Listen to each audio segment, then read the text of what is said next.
Hey guys, it's William, and today we'll be talking about telehealth billing, its complexities, and how to find a good telehealth biller. So, I'm assuming that if you clicked on this video, you've been having issues with your own telehealth billing and you want to know what makes a good telehealth biller. But before we dive into that, we need to know why telehealth billing is complex, and there's three main challenges that we see. The first challenge is the complexity of the CPT codes. You have your 90832, 90834, 90837 for psychotherapy, and then you got the 90791, 90792 for diagnostic evaluations.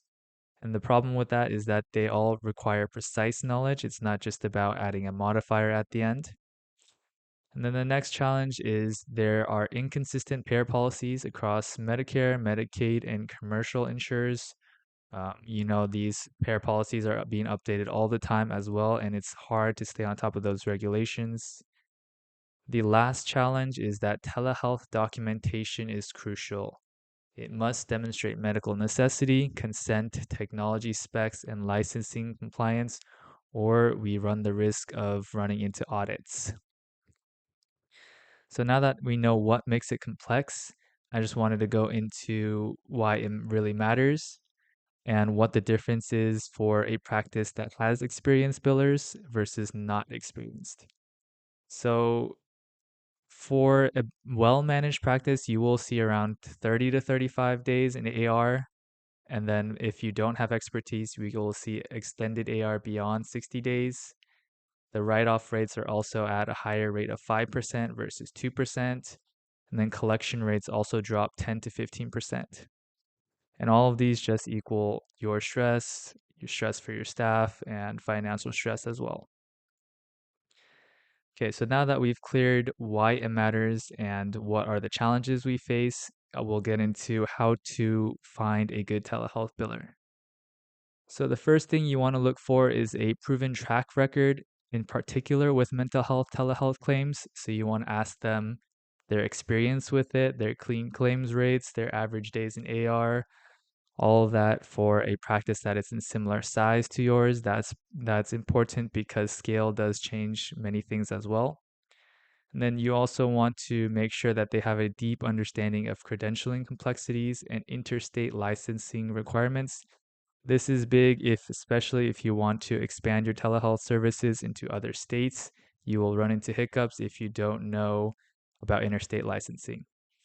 And then you also want them to be able to really manage your denials well. Um, these denials are different from to your typical denials. These include more of the more of like incorrect place of service codes, missing modifiers, or documentation problems that are specific to telehealth. So you need to make sure they know how to do that. And then if they don't, that's another 3 to 5% of revenue that's just lost.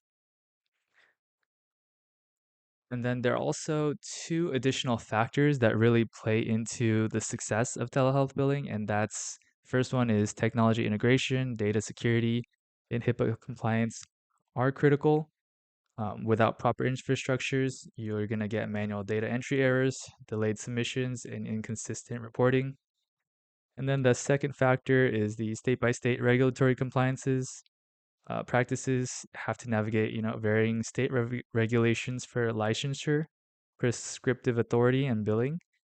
And then every state does have their own rules for documentation, patient consent, reimbursement, and all that. So if you don't have multi-state expertise, you will struggle to succeed. And that's sort of the main things that you want to look for in a telehealth biller.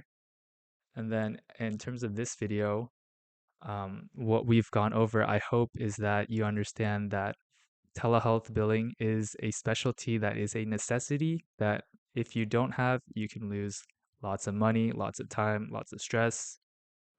And then I'm hoping guys are at this stage where you don't have to worry about that because that means that you can expand your telehealth services, serve patients in additional states, and focus more on care, which is probably what you signed up for in the first place.